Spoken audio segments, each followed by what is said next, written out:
সেই যে আমাদের ইয়া এসে বলতেছে যে কোরআনে শুধুমাত্র 2 তালাকের কথা বলা আছে, 3 তালাকের কথা নাই। ঠিক আছে? তার কথা মাইনে নিচ্ছে। তার তার এরকম ফলোয়ার আছে।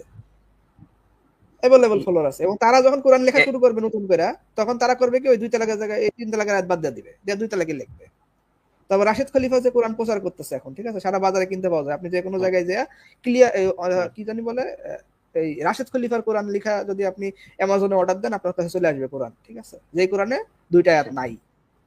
ঠিক আছে? কোরআনের আমরা যে আল্লাহর কাছ থেকে যে কোরআন পাইছি, ওই কোরআনে 2টা আয়াত নাই। হ্যাঁ, ঠিক আছে? তো এখন এই আপনি যদি আপনি যদি এই সিলসিলা বাদ দিয়ে দেন আর বলেন যে না এটা আমার দরকার নাই, এটা আমার দরকার নাই, তাহলে আপনি কোনটা মানবেন? রাশেদ খলিফার কোরআন মানবেন, নাকি হচ্ছে এই যে আমরা যে কোরআন পড়তেছি ওইটা মানবেন? কোন কোরআনটা মানবেন? কেন মানবেন?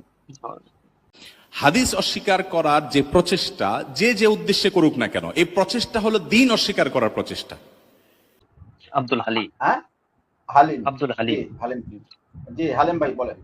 হ্যাঁ, এখানে হচ্ছে প্রথমে ওই সুফিয়ান ভাই প্রশ্ন করছিলেন হচ্ছে কোরআনটা কিভাবে পেলাম, হুম, তাই না? জি, জি, বলেন। হ্যাঁ, তো যখন এই আদম, হাওয়া আলাইহিস সালাম প্লাস এই ইবলিস এদেরকে যখন পৃথিবী পাঠানো হলো, তো তখন আল্লাহ বললেন যে তোমরা একে অপরের শত্রু, তোমরা পৃথিবীতে নেমে যাও। তো যখন আমার কাছ থেকে কোনো হিদায়াত আসবে তখন যার অনুসরণ তারা করবে তারা মুক্তি পাবে। তো এখানে হচ্ছে আল্লাহ কিভাবে কোরআন পাঠাবে, হিদায়াত পাঠাবে, এটা আল্লাহর ব্যাপার। এখন যে কোনো ভাবেই হোক, আমি আপনি এটা তো পেয়েছি তো কোরআনটা, তাই না? যেভাবে হোক, এখন আমার কাছে আপনার কাছে পৌঁছিয়েছে, এখন আমাদের উচিত হচ্ছে সেটা মানা। তো এখানে তো কোরআন কিভাবে পেলাম এটা তো মানে সাধারণ একটা প্রশ্ন, আমি যেটা মনে করি। আর তারপরে বলছেন হচ্ছে হাদিস ছাড়া কোরআন আচ্ছা, মানবো আচ্ছা, আচ্ছা। কিভাবে। আচ্ছা ভাই, ভাই, ভাই, ওইটা ওইটা আপনার ওইটা পরে, এইটা ওইটা এটা শেষ করি, ওইটা এটা শেষ এটা করি। শেষ আপনি যে করি আগে, টপিকটা হ্যাঁ? নিয়ে আসছেন এটা শেষ করি। হ্যাঁ, হ্যাঁ, বলেন। আপনি কি জানেন যে কোরআনের এই যে সৌদি আরবে এই যে গত বছরে প্রায় আপনার 40,000 কোরআন পাওয়া গেছে যেগুলোর ভিতরে ভুল ছিল, সেগুলোকে ফালাই দেওয়া হয়েছে? আমির ভাই, এখন এটা সংরক্ষণ করবে আল্লাহ, নিজে সংরক্ষণ করবে। এখন ভুল তাহলে আমাদের বাংলাদেশে যদি হয়তো এটা ধরা পড়তো অবশ্যই। এখানে অনেক হাফেজ আছে, অনেক কারি হ্যাঁ, আছে এই যারা যে অবশ্যই ধরাটা ধরা যে পড়তো আমাদের। পড়তেছে, এই যে হাফেজদের হুম, দিয়ে যে আপনি ধরা পড়তেছে, এটা কিভাবে হুম। পড়তেছে? এটাই তো প্রশ্ন।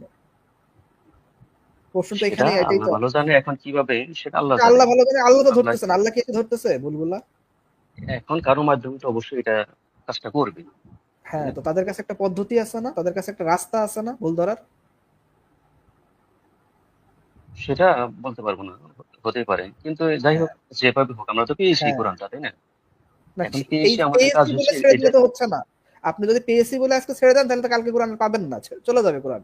যেমন ধরেন রাশেদ খলিফা নামে একজন ভদ্রলোক আছে, সে এসে বলতেছে সূরা তয়বার 2 এর রাকাত আমরা যেটা পড়ি ওই 2টা রাকাত বাতিল। হুম, তারপরে এই যে ইদানিং মুফাসসিল ইসলাম নামে একজন কোরআন অনলি, যে প্রথমে তার দাবি ছিল সে শুধু কোরআন অনলি দাবি করে, ঠিক আছে নিজেকে। সে এখন বলতেছে কোরআনের ভিতরে বিভিন্ন আয়াতের সমস্যা আছে, এই আয়াতগুলো বাদ, এগুলো কোরআনের আয়াত না। এরকম ভাবে বিভিন্ন লোক এসে বলবে, যেমনটা বাইবেলের ক্ষেত্রে না, হয়েছে। বলুক, তো বলুক, আপনি বলতে এর বলতে থাকুক। মানে বলুক, না, না, বললে তো বলতে হবে না। থাকলেও হবে কিন্তু না তো। বলতে থাকতে এটা থাকতে তো পরে তো বললে এই তো যে হবে না। এটা বলতে থাকতে আজকে মনে করেন এই যে ইয়ে এসে বলতেছে যে কোরআনে বলেন। হচ্ছে আপনার এই যে আজকে মনে করেন এই এটা ইয়ে হয়ে গেল। আজকে এসে এই যে আমাদের ইয়া এসে বলতেছে যে কোরআনে শুধুমাত্র 2 তালাকের কথা বলা আছে, 3 তালাকের কথা নাই। ঠিক আছে? তার কথা মাইনে নিচ্ছে। তার তার এরকম ফলোয়ার আছে। এভেলেবল এই- ফলোয়ার আছে। এবং তারা যখন কোরআন লেখা এ- শুরু করবে নতুন করে, তখন তারা করবে কি ওই 2 তালাকের জায়গায় এই 3 তালাকের আয়াত বাদ দিয়ে দিবে। দিয়ে 2 তালাকই লিখবে। তবে রাশেদ খলিফা যে কোরআন প্রচার করতেছে এখন, ঠিক আছে? সারা বাজারে কিনতে পাওয়া যায়। আপনি যে কোনো হুম, জায়গায় যেয়ে ক্লিয়ার হুম, কি জানি বলে এই রাশেদ খলিফার কোরআন লেখা যদি আপনি অ্যামাজনে অর্ডার দেন, আপনার কাছে চলে আসবে কোরআন। ঠিক আছে? যেই কোরআনে 2টা আয়াত আচ্ছা, নাই। ঠিক আছে? কোরআনের আমরা যে আল্লাহর কাছ থেকে যে কোরআন পাইছি, ওই কোরআনে 2টা আয়াত নাই। হ্যাঁ, ঠিক আছে? তো এখন এই আপনি যদি আপনি যদি এই সিলসিলা বাদ দিয়ে দেন আর বলেন যে না এটা আমার দরকার নাই, এটা আমার দরকার নাই, তাহলে আপনি কোনটা মানবেন? রাশেদ খলিফার কোরআন মানবেন, নাকি হচ্ছে এই যে আমরা যে কোরআন পড়তেছি ওইটা মানবেন? কোন কোরআনটা মানবেন? কেন মানবেন? অবশ্য প্রশ্ন কিন্তু রাশেদ এখানে খলিফা আছে। এসে বলতেছে আমার হাতে যে কোরআনটা আছে এই কোরআনটা আল্লাহ নাজিল করছে। আর আমি বলতেছি যে আমার হাতে যে কোরআনটা আছে এটা আল্লাহ নাজিল করছে। তারপরে কাদিয়ানি আরেকটা নিয়ে আসছে, তাদের কোরআনে নাকি লেখা আছে যে এখানে কাদিয়ানি গোলাম মাহমুদ কাদিয়ানির নাম সরাসরি নিয়ে আসছে। ঠিক আছে? তারা সেখানে তারা এনে বলতেছে এই কোরআনটা মানতে হবে। আবার আরেকজন আমাদের বাংলাদেশের একজন, এই যে দেখেন এই হচ্ছে আমি আপনাকে দেখাই একটু, সে একটা নতুন কোরআন যশোরী, সে লিখে ফেলছে। ঠিক আছে? সে শুধু বাংলায়। যশোরী, যশোরী। না, না, যশোরী না, আপনারা ও, দিছিলাম না। ইয়ে, ওটা ওটা তো হ্যাঁ, হ্যাঁ, হ্যাঁ, এই যে ইয়ে দেখেন, নাই। এই যে দেখেন, তার দাবি হচ্ছে এইটা হচ্ছে কোরআন, ঠিক আছে, বাংলা কোরআন, আরবির কোনো অস্তিত্ব নাই, সে তার মন মতো যা মন চাই সে লিখা এখানে দিয়ে দিছে, দিয়া বলতেছে এইটা কোরআন, এইটাই আল্লাহ নাজিল করছে, ঠিক আছে। এখন কি আপনি হুম এটা হুম মেনে নিবেন? মেনে নিবেন এখন তার কথা যে তার এইটাই কোরআন? দেখেন সূরা সূরা ইমরানের 78 নম্বর আয়াতে তারপরে আল্লাহ দেখেন, তাআলা তারপরে বলতেছে। তারপরে আমি আপনার আরেকটা সিনারিও দিই, ঠিক আছে। মনে করেন আজকে একটা কোরআন.com নামে, এই যে আমরা যে কোরআনটা পড়ি ওই কোরআনটা, সাপোজ মনে করেন, আমি কাল্পনিক সিনারিও বলতেছি, আবার কেউ ধরে নিয়েন না ভুল, মনে করেন ওইটা কোনো হুম খ্রিস্টান চালায়, ঠিক আছে, সে 10 বছর ধরে কোরআন সঠিকভাবে চালাইছে, ঠিক আছে। তারপরে সে আস্তে আস্তে করছে কি, 2-3 লাইন করে করে কোরআনের ভিতরে ভুল ভাল বসানো শুরু করছে তার ইচ্ছা মতো, ঠিক আছে। এখন 10 বছর হুম ধরে তো এই কোরআনটা বাজারে প্রচলিত হয়ে আছে, সবাই তো মনে করতেছে এটাই আসল কোরআন। এখন এই যে হুম হুম ভুলগুলা, এগুলা কিভাবে ধরবে, কে ধরবে?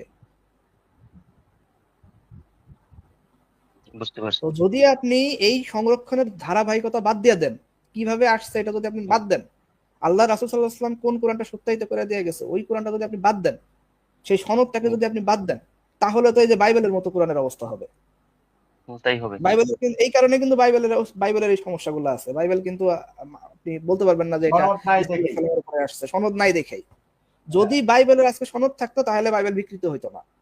কোরআনেরও এই যে 1450 বছর ধরে কোরআন যেহেতু সনদ দ্বারা সংরক্ষিত আছে, এই কারণে কোরআন বিকৃত হয় নাই। তা না হইলে কোরআন বিকৃত হয়ে যেত, ঠিক আছে। হুম, বুঝতে পারছি। তো এই কারণেই তো আমরা ঠিক তো এখন কথা হচ্ছে, হুম আমরা যে সহিহ হাদিসগুলো মানতেছি, মুতাওয়াতির পর্যায়ের, সহিহ পর্যায়ে যে মুতাওয়াতির পর্যায়ের হাদিস, সেই হুম হুম হাদিসগুলো কোরআনের মতো করেই সংরক্ষিত, একই সনদে, ঠিক আছে।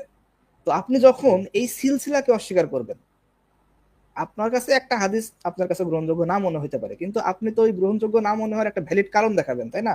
কিন্তু এই কারণ হুম, হিসেবে যখন অবশ্যই। আপনি উল্লেখ করবেন যে এই সিলসিলা, যে এটা আল্লাহ সংরক্ষণ করে নাই, যখন আপনি বলবেন, তখন তো প্রশ্নটা ওই কোরআনের উপরে চলে যাবে, তাহলে তো কোরআন সংরক্ষিত নাই, যাবে কিনা? রাইট। ঠিক আছে। হ্যাঁ, সমস্যাটা তো কথা এখানে ঠিক ভাই, আমরা ঠিক তো আছে। এই সমস্যাটা ইন্ডিকেট করতেছি। জি আজকে আপনি একটা আপনার অ্যাপস মনে হয় দেখে বলে দিচ্ছেন যে এইটা কোরআন, হুম, ঠিক আছে, কিন্তু কথা এখানে হচ্ছে ওইটা আপনি তো যে আসলে কোরআন। এই যে শেষে ভাই এখন অনেক সময় ওনার কথাটার মনে হয় যথেষ্ট দলিল সহকারে জবাবটা দেওয়া হয়েছে।